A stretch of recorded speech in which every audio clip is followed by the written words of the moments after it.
Hi, welcome to Awkwardly Awesome. My name is Regan, and I would like to talk to you today about my upbringing as a missionary kid, or an MK as they called us. Um, my parents were, and always have been, very devout Christians. They are right involved. My dad was an elder, or I think he was an elder, or a member of the church board, or whatever, in the last church that they actively participated in. And when I was really little, about 4 years old, the speaker came to our church and he offered up a presentation on the country of Papua New Guinea. So Dad got really excited.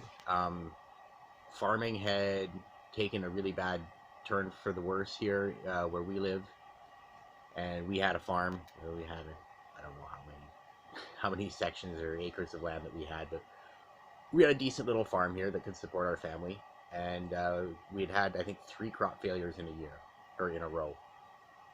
And that's really bad. You know, farmers struggle because their income and the way they support their family is dependent on the weather and the market and everything else that can fluctuate. So having 3 failures in a row, it was just lots of rain and bad weather. Weren't able to get the crops off in the fall. One thing after another. You know, you could get crop insurance, but the crop insurance just basically pays for you to put in another crop. It doesn't pay your bills aside from that. So, and then you have to pay for it as well in advance. So it's not exactly the saving grace that it's built up to be. I'm just gonna turn on my timer here because I forgot to do that.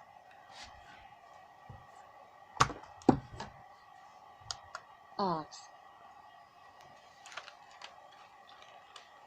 So yeah, one day my parents came up to me and said, "Hey, Regan, do you want to go live in Papua New Guinea?" And I didn't really want to. I've always been kind of a homebody. I like to be able to put my roots down where I live and stay there for a long time, kind of like an oak tree, you know. But it was a rhetorical question. They weren't actually asking my permission to go. I asked a few questions first. I said, you know, like, well, you know, can we come back and visit here? They said no. They said, our grandpa and grandpa are going to come there with us. They said no. And I said, no, I don't want to go then. But it didn't matter, and so we went anyway. I guess I can. First, we went to a mission training center in Ontario, over on the other side of the country.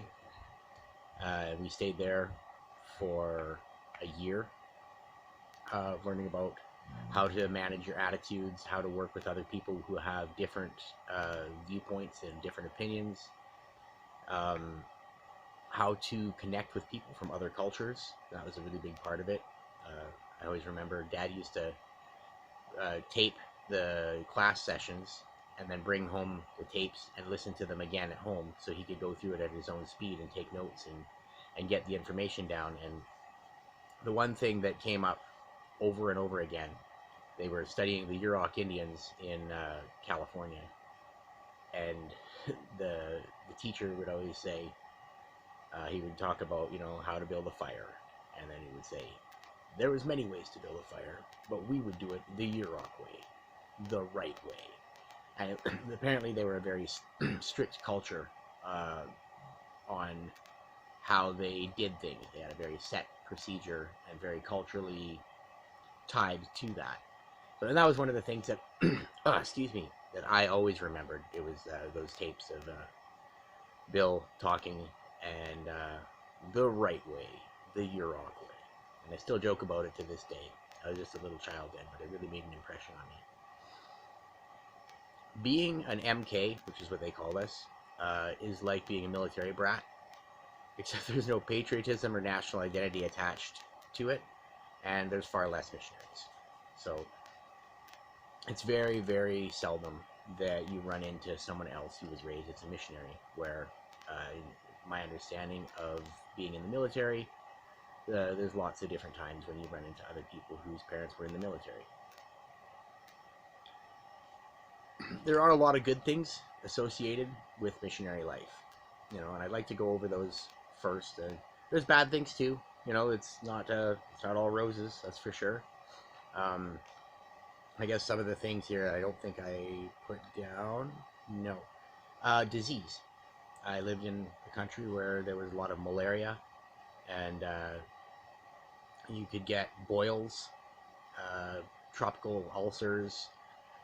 In general, infections were very prevalent. You know, if you got the slightest scratch on your skin, if you scratch your skin and make, you know, like little, you can see the scratch line on your skin, over there you would get some type of infection.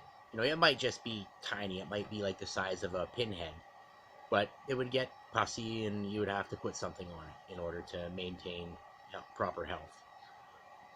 And it didn't heal very fast. It was the temperature there was 90 degrees and 90% humidity. So it was like, you know, that was the average day. They call it 90-90 weather.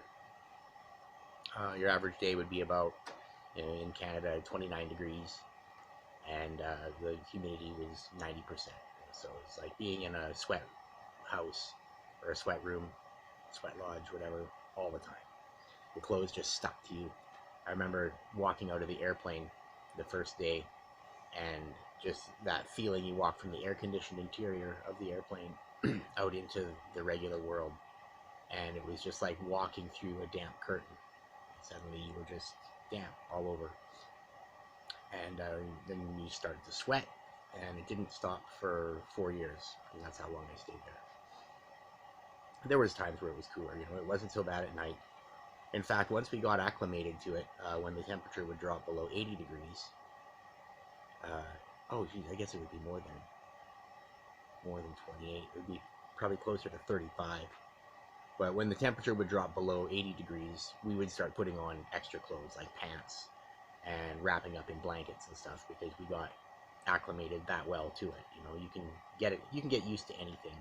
We went from 90-90 weather and came back to Canada, where it was, we came back in, I think, end of February, beginning of March, and there's still, where we live here, there's still a month or whatever of winter before you actually, it starts warming up. Like just now, today, it's starting to warm up. It's April 24th right now.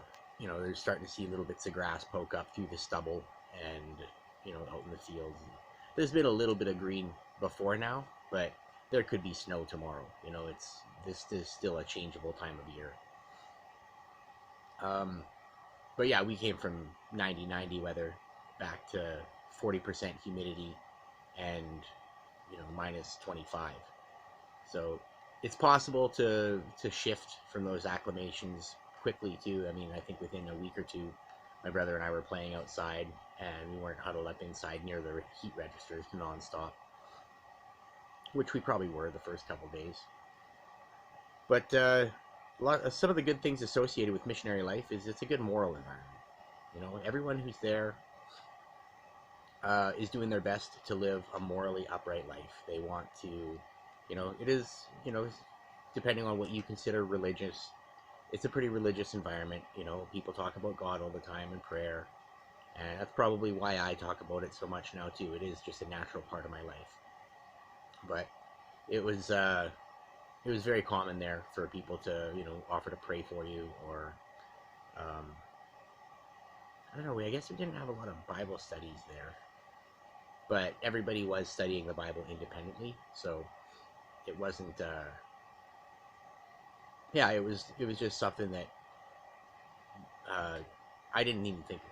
It was just a regular part of life.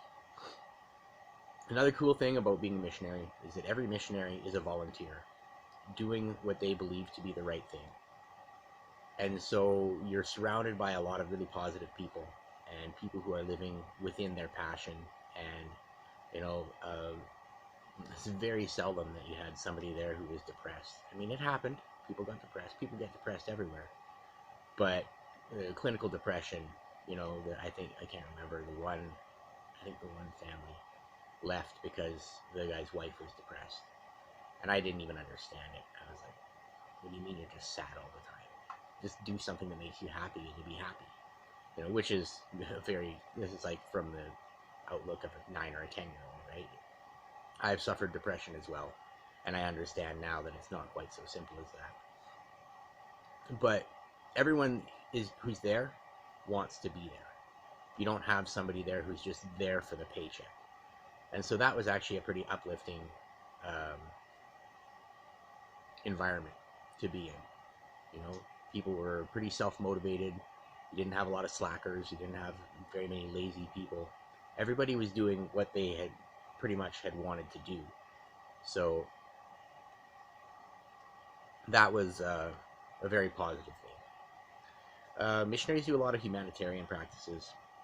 The one village that we lived in, we were the only source of medical help for those people. So Dad would go down to clinic every night and open up clinic for an hour or whatever and give people shots. And like they were trained to do it. They got that all in the next section of Missionary Training Center, which is they call language school. We went and we moved to Camden, Missouri, and we lived there for 6 months. So Mom and Dad had to learn the basics of how to learn a language. But in that time, they also learned how to stitch and how to give shots and general, like, medium level medical stuff. They weren't doing surgery or they weren't cutting anyone open, but they did learn how to lance a boil and that sort of thing. These are all the things that you need to know as a missionary. Missionaries have a very wide range of skills. They aren't so much like a soldier, they're more like a medic. Yeah, the unusual skills are trained early when you're a missionary kid. I learned, by the time I was 11 years old, I had learned how to make a butterfly bandage out of a piece of tape and to put butterflies on myself. Not because my parents couldn't do it or wouldn't do it, but just because I didn't need them to do it. You became very independent in a lot of those things. Malaria medicine. I got malaria a lot there. Actually, when my cousin put a video out about my experiences with malaria, and this is 7-part short videos. But I had malaria 100 documented times in the 7 years that I spent in New Guinea. So basically, for every week that I was there, I spent 1 day of that time sick. Except it would be bunched up in little clumps, like 3 days here, 4 days, depending on how bad it was.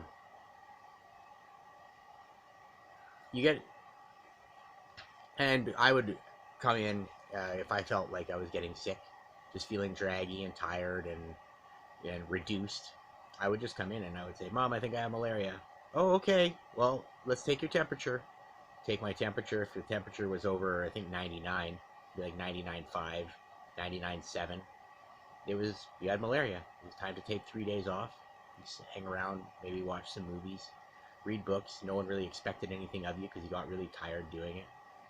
Because it's a blood parasite and it's eating your red blood cells, so then you don't get oxygen to your muscles well enough or to your brain, and it just really tires you out, and you feel really shitty. It's just a lot of body aches and pains, headache, lethargy. It's not fun. I won't go over all the malaria details in this video because I have in another one, but you get exposure to foreign cultures. That was and not just the New Guinean culture. The New Guinean culture is very rich. It's equally as complex as any other culture on earth. They just don't have it written down. So the young children, they know the stories that they've been told because they don't get their heads filled with animated stuff. They don't watch television, and they don't watch the. I'm trying to be positive here, so I'm not going to get into the whole, what television is and everything, but they don't get those canned messages, let's call them. They know the stories of their own people, which is something that most people here in Canada that I've met don't know the stories of their own people. You know, someone could be Irish and not have any clue whatsoever about Irish history. But in New Guinea, the people all know about their own personal histories and the histories of their tribe. So that's pretty cool. They're very fierce people, you know, and not in a bad way. They're, you know, like I've said before, the New Guineans are the best and the worst people in the world. They're the best people in the world until you cross them. And then you get to find out exactly how fierce they are, because they will take it out on you, and not in like a, I mean, that sounds bad, and I don't want to put them in a bad light. Like I said, the New Guineans are the best people in the world, and 99% of the time you see that best side. But they have crime, you know, and I mean, in fact, in New Guinea, crime is really bad in some places. It's just terrible. But for the most part, the places that we lived were peaceful. The people were friendly and helpful and kind, and just the very best people that I've ever met in my life. You know, and it's not, you know, yeah, I've met people here that don't ever come even close to how a mischievous New Guinean was, you know, on a good day. There's people here that just live terrible lives compared to them. You also met a lot of other cultures from the other missionaries. So I was raised around people who were from the Faroe Islands, the British Isles, Ireland, Scotland, England, Australia, New Zealand. My brother had a friend from Sri Lanka.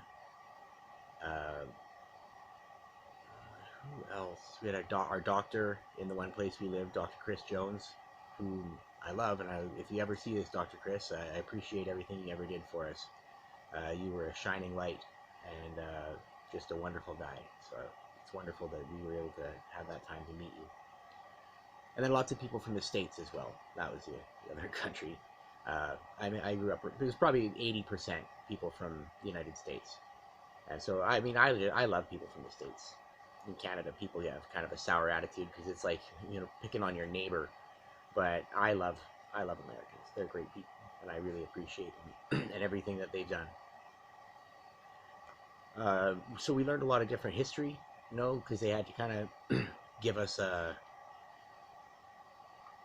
history lessons that were appropriate for everyone. You know, we learned about some Canadian history, we learned about American history, we learned about things that happened in Australia. We learned, you know, we got to hear all the anthems.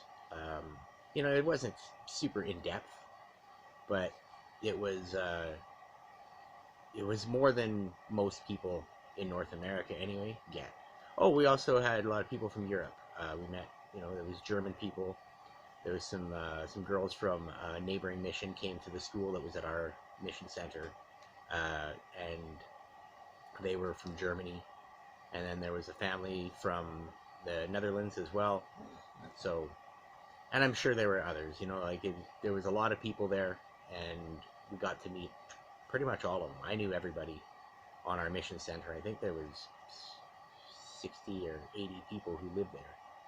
So yeah, I knew everybody. It was this tight little community, and then you know the national people, that's what they called them, the New Guineans as well. I met hundreds, thousands even probably of New Guineans, and yeah, the extra effort goes into education. That's my next note here. I kind of covered that. Also, they would always try to make sure that we were getting a good education, because they knew that, like, they being the people who were teaching us, they knew that we were separated from our home cultures, and so they did their best to make sure that when we went home we would at least have a really good education. So the standards were very high. The classrooms were small, the teachers were pretty attentive, and there was no, I don't think anyone ever failed in our schools, and it wasn't because they just got pushed through. They would have been failed if they hadn't done the work. But everybody, they just found a way for everyone to do the work. You also had the opportunity to observe your own culture from the outside. Because when you get farther away from your culture, you get to see what it's about. You know, it's important to see your culture from the outside. You don't actually know your culture until you see it from another perspective. That's why they say travel is so important. You can get away from where you live, and you can get away from where you live, and you can see your home country in a new light. Um, Another thing that I thought was a positive thing there is that life and death are not so heavily masked. When somebody died, there was like open wailing in the villages and big public funerals where they would like walk down the road, people carrying the casket and or driving the casket in the back of the truck, but everybody hanging around it, the wife literally leaning on the casket and crying. When my friend Daniel's dad died, uh, his his wife painted her face black with charcoal all over her forehead, and I think she kept it like that for a year or a year and a half as her sign of mourning. Right? It was a very big deal, and it was everyone just knew that she had lost her husband, and it was it wasn't there weren't a lot of expectations of her. Everybody kind of pitched in and helped out, helped her with her garden, brought food down. She couldn't even go to the garden for a long time, and so her relatives fed her for that whole period of mourning. He was a very important man between the two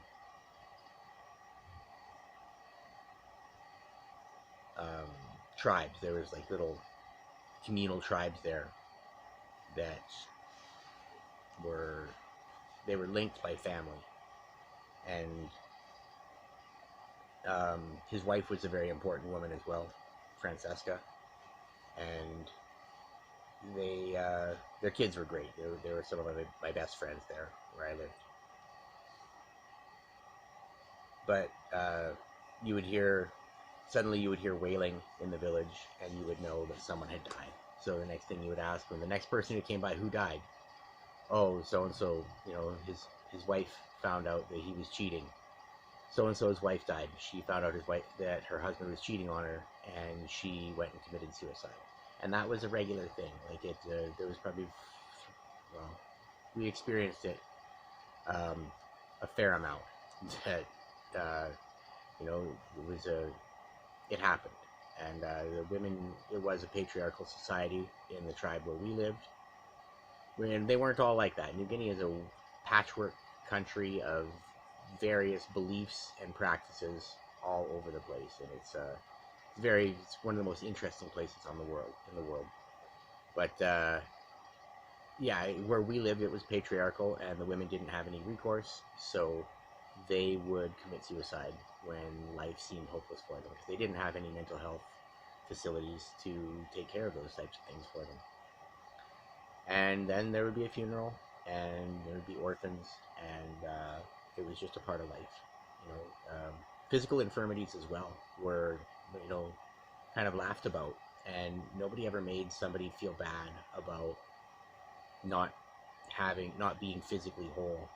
The one lady who was my mom's friend, her name was Mulme. She only had one leg. She had a crutch, and she, hopped around with her crutch and whatever. And she was an older woman. She was respected, like one of the elders, and everyone just called her leg brook, right? She had broken leg. She has no leg. Our friend Sengyo had been struck by a motorcycle and had some mental health issues because of it. He was called Long Long, which literally meant crazy. They were like, "Oh, I mean Long Long, right? He's Long Long. He's crazy, But they didn't exclude him. It wasn't like he's crazy, don't talk to him. It was like he's crazy, so sometimes he does weird things, and that was it. I mean, we played with Sengyo all the time. He was a great guy. I'm pretty sure he's, grown. Well, I know he's grown up. I'm pretty sure he's married and has a family of his own. His parents were nice people, but he just had a bad turn of fate there, and it never really held him back. He was still a landowner. He was still respected. I mean, his respect was a little bit degraded because he did silly things, which made people, take him a little bit more lightly, but he still was a respected member of the community. Another great thing about being a missionary kid is you had the freedom to truly explore, uncharted wilderness. You could go to places that had never had a proper map made of them.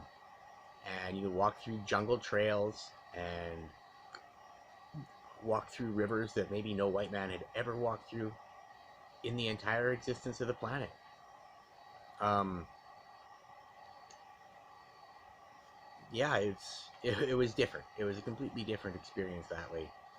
I once, when I was, I think, 13, walked up to a garden. It was normally a 6-hour hike, but I made it in about 4.5. And then turned around. I had to drop some things off to some people living in that village, or it was just a garden, really. There's one old guy living there with his family living in maybe someplace else. I don't know. I can't even remember the details clearly enough of it. But like he was like an old New Guinean, and not like physically old. He was like of the old type, the old school. He had skulls of his ancestors in revered places in his home, and he would do prayers to them and ask for their guidance and etc. Like it was, I actually got to hold those skulls once, and it was a really big deal, and it was very cool. But yeah, that's the kind of guy he was. He was, definitely an old school New Guinean living in the bush. I think he came out once every couple years. He would come down to town and see what life was like. He was living in the backwoods for sure. And the cool thing about New Guineans is they're so comfortable living with those types of conditions. Like even when they live in the village, they don't live a extremely more comfortable style than when they were living in their garden houses. The beds were just made out of these really light poles, about that big, and maybe a little bit thicker depending on where. But then they would just have like a layer of these poles, and they were kind of springy, and you'd lay on them, and the wood was soft, so it didn't really dig in that hard. They had all the knots rubbed off. They were comfortable beds, actually. They had a big block of wood about this big for a pillow, about this long. And you'd tuck it under the back of your neck so it would keep your airway open and you wouldn't snore. And yeah, everybody just lived like that.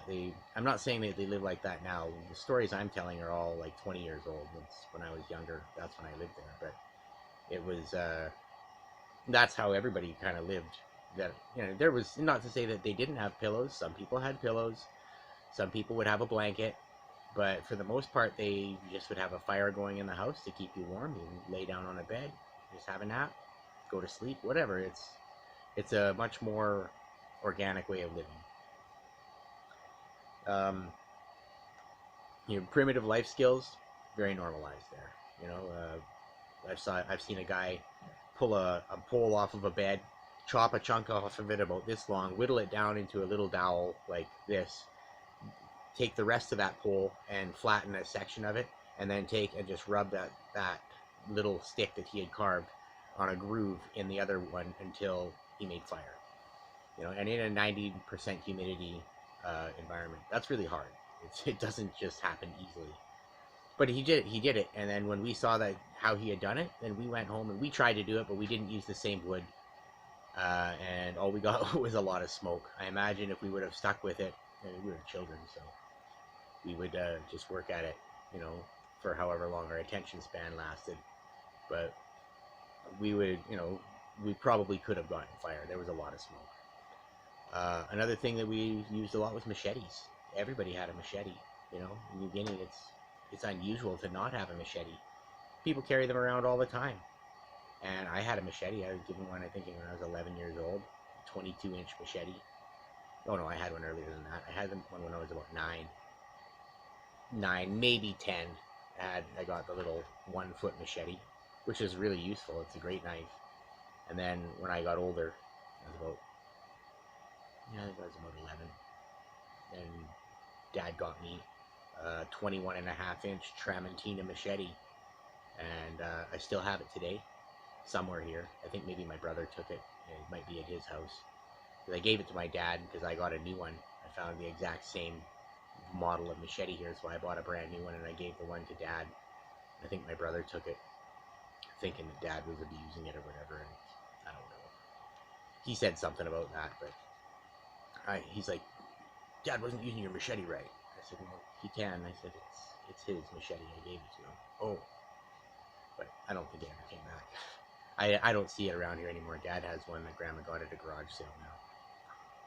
Um, as far as exploring there, though, video games have no comparison to exploring in real life. They're a poor analog at best. Oh yeah, your guy can climb things and swing on things that wouldn't otherwise be, but that's not the real world. Like I learned to be a lot more careful over there and to have different expectations about operating in the wilderness because of how I learned, like the realities that I learned by actually being able to explore uh, different country. It was really cool. Like I was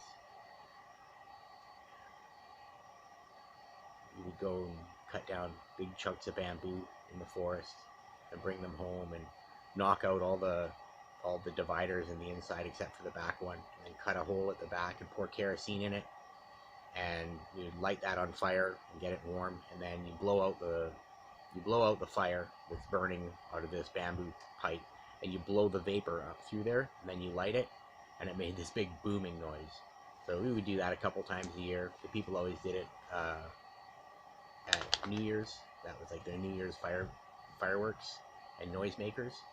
But we would just go out and walk out there and cut down bamboo and do it just for fun at different times of the year. But it was a lot of fun. We learned how to make a red flare, which they would just take a rag and they would wrap it around a stick and soak it in kerosene, and then they would stretch out steel wool and wrap that around it, and then you light the rag on fire, and it would turn into this brilliant red flare coming out through as the kerosene burned through the iron. The iron would make the flames red, and you have this, brilliant red flare, and it was really cool.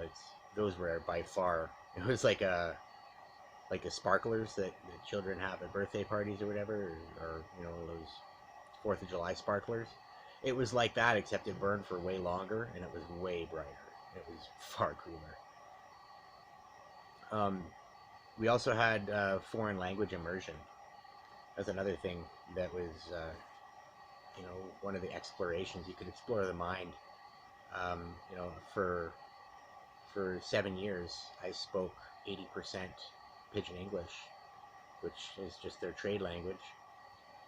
We never stayed in one place long enough for me to learn their tribal languages, which every New Guinean is pretty much trilingual. They'll speak English, Pidgin English, and then their home dialect as well.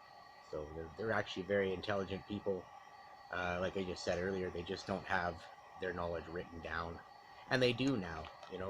We've gone there and taught them how to read and how to write, and that was another part of the missionary skill set, was teaching literacy. Because as missionaries, you want to teach them the Bible, and in order to have the Bible for their own, you need to translate it for them. So my uncle was the one doing that. He was, quite scholarly, and he started on translating the Bible into a language that had never been written before. So that was pretty cool. And then my mom and my Aunt Karen, they taught a literacy class. They teach the guys who had never learned how to read in school about letters and reading and writing. And where we lived most of the time, the tribe that we lived in, they had pretty good medical care nearby. So it was only in the first tribe, we lived in a bunch of different tribes. And most of them, mom and dad would go and do medical. But in the one that we lived in, it was called Ice Village, where Erman Kamuk, the chief's son, actually holds the world record, or did hold the Guinness Book of Records record for the largest pineapple in the world.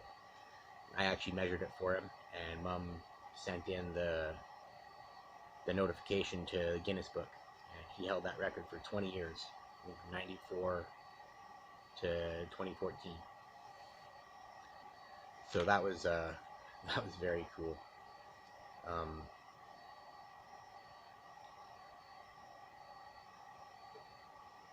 There's also a lot of negative things, or not negative. I don't want to call them negative, but there's a lot of things that make missionary life hard.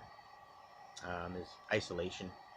We we didn't have a lot of people of our own culture to deal with, and after a while, it just makes you feel alone. So that was difficult. Um, Being dissociated from your own cultural background. I touched on that briefly before with the schooling, but you weren't in touch with anything at home. Everything, for to send a video costs a lot of money. So we would get our videos about 6 months after they came out on video. We never watched movies in theaters because they just didn't have theaters that were playing anything there, really. I mean, there was probably a theater in some of the bigger centers, but we never lived around them, so we didn't get to participate in that. There was no organized sports where I lived, and that was something that really bothered me. I wanted to play some kind of sports. I wanted to be a baseball player when I was young, and I wanted to learn how to pitch. One thing that one day made me give it up was one day I realized that I didn't have anyone who would pitch for me in a way that I could ever be a great batter, and I didn't have anyone who would catch for me so that I could never be a great pitcher. And there weren't enough people who knew the rules and knew how to play on teams for me to develop the team skills necessary to be a great team player. So that was a hard thing to face up to, is the fact that I wasn't going to be able to play the sports that I wanted to. That made it hard. It wasn't, and plus, coming to Canada, everyone here plays hockey. Well, there's no way you can play hockey in Canada, even hockey on rollerblades. So I didn't end up developing those muscles, which are necessary for playing those sports. I'm a poor hockey player. I can hit okay in softball, and even in baseball, I think I could probably adjust to the speed of the pitch or whatever. But yeah, just those team-based abilities were never really sharp. They never got to where you could actually be good. It's not that I'm a bad softball player, but I during that time when I would have developed, an undying love for it, I wasn't playing it. It's a dating wasteland, being a missionary kid. That's another negative thing, or a thing that made it hard. Even if you do get a girlfriend, everybody discourages you from having a girlfriend, like the parents, because they're like, well, you're just going to move away in a little while anyway. You're not going to be able to carry on this relationship after that. It'll be very hard, and there was a lot of discouragement, and maybe it was just because they didn't want their kids having sex and getting involved with physical relationships that way, or emotional relationships that could cause all the drama there. But it was discouraged.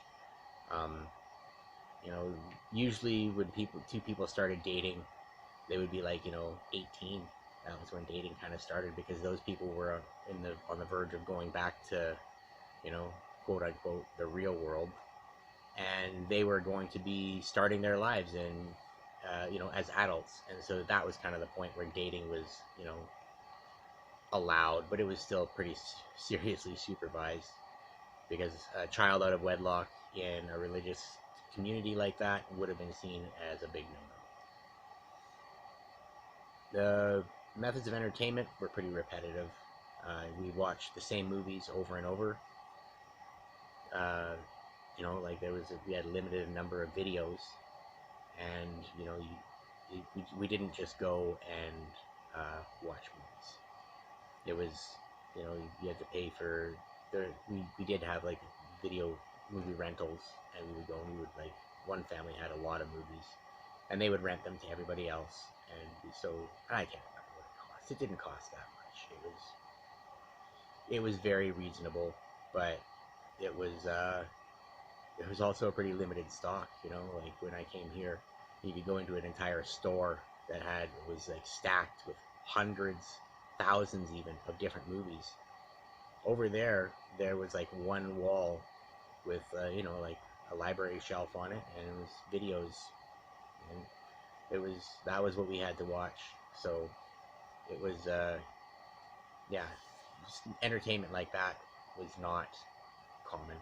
We played the same games very often. We like children's games. You know, we would play, you know, Red Rover and Capture the Flag and games like that. And Mother May I mean, that's the kind of things that we played. We played old style, old-fashioned games. The distance from loved ones was really hard on me. I was very close with my grandparents, and moving away there was it was not good for the long-term health of my relationships with my family who lived here. When you're separated for such a long time, it's easy for those family bonds, especially when you're very young, to fall apart or to degrade to the point where it's just never the same. So that was something that was difficult for me. You separate from your friends when you return home. Your friends move to different parts of the world, and you move back to where you're from, and you don't have any friends there because you didn't live there for, you know, however many years. In my case, it was 4 years, and I came back for 1 year, and then we went back for 3 years, and then came back. So for 7 years, I was, you know, dissociated from my whole home culture, and I never made, you know, really close friends. Even now, the community I live in, I don't have any close friends who live nearby. Just because I didn't grow up here. Everybody else grew up here. They all know each other and they're comfortable with each other, and I'm feeling like the outsider. So it makes it really different. It makes a big difference. And you know, and I'm not blaming anybody for the fact that that's the way it is, but that's just my experience of it. Yeah. Another thing is you're different. When you go away for that long of a time and you come back home, you're different. You don't have common experiences. All your stories land like fairy tales to everybody else here.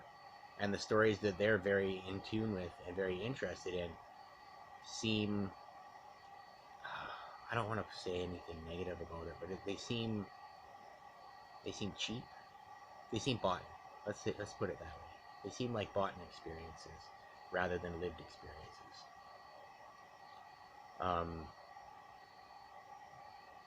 There was limited opportunities to make money for a young person over there.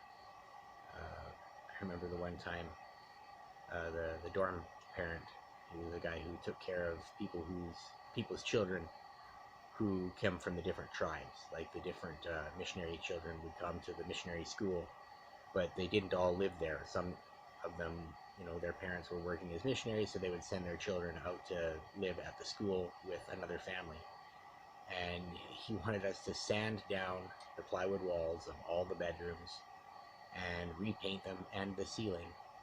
And we got to do it for $1 an hour, because he could have hired somebody local to do it for a little bit less than that. So he figured he was giving us a real deal, and, you know, actually doing us a favor by giving us $1 an hour. But when you work for 40 hours in a week and you get $40 for it, and you can spend it that fast, it wasn't a very rewarding way to learn how to work. Some of the kids there did other things. One fellow, Joel, he baked bread. We'd wake up in the morning at 6 o'clock in the morning, and he would make massive batches of dough, and he would make fresh baked bread 3 times a week, and he would sell that to the different people on the mission center. And he did all right. His family did a lot of different ideas for their children to make money, but for the most part, you had to make those opportunities. There was you couldn't go and get a job at McDonald's. You couldn't go and get a job at a local store. Like, I mean, maybe we could have. I guess we had working visas, but it was never really an encouraged thing to just go down to, you know, the Hoskins store and see if they had a job for you. The jobs basically went to family and friends, and we were the outsiders. Life was very compartmentalized there as well. It was not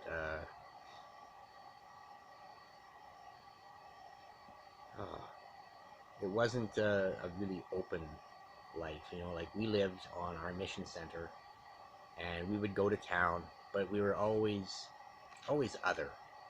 You're always, you know, the white guys. We were the white guys, so you're always kind of on the outside. Everybody looking at you, and that was really hard on me, is being stared at all the time, stared at and touched. It was they always wanted to touch your skin to see, you know, like if you were real or what your skin felt like. They always said our skin felt cold, and I'm assuming it was because we, you know, the lighter colored skin reflected the heat from our skin rather than they had brown skin, and their skin would absorb more heat just due to the higher melanin. So they, you know, and they always wanted to touch your hair. You know, my hair, I had more of it then than I do now, but they would always want to touch your hair and, you know, feel, oh, it's so soft, it's so thin, oh, feel their hair. And it was, you really like put on a pedestal, and they treated you differently as well. You know, like they would treat each other in a much more familiar fashion, but with us, it was always kind of like we were special. And I don't think that was particularly healthy or helpful for emotional development and social skills.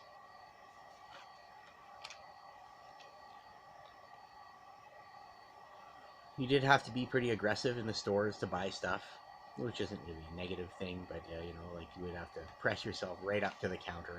Everything behind the counters was, in most of the stores, was under glass or with wire, because people would steal a lot if they could. So you'd have to get right up to the counter and stick your arm all the way out in front of everybody else with your money in your hand, so that they could see that you weren't just hanging around there for something to do. You were there to buy. And I got good at it. I was small. I could squeeze in through cracks in people, and I kind of used the privilege of being other to squeeze through the crowd. They would, you know, they'd feel somebody pushing at them. They'd look down and see it's a little white boy and be like, oh yeah, come on through. And so they would give me that little bit of leeway, and I took advantage of it. I'm not gonna lie. I didn't want to stand for 20 minutes at the back of the store waiting for somebody to ask if I wanted to buy something. So I'd push my way to the front and slap my money on the counter and get served. That was just, everyone was doing it.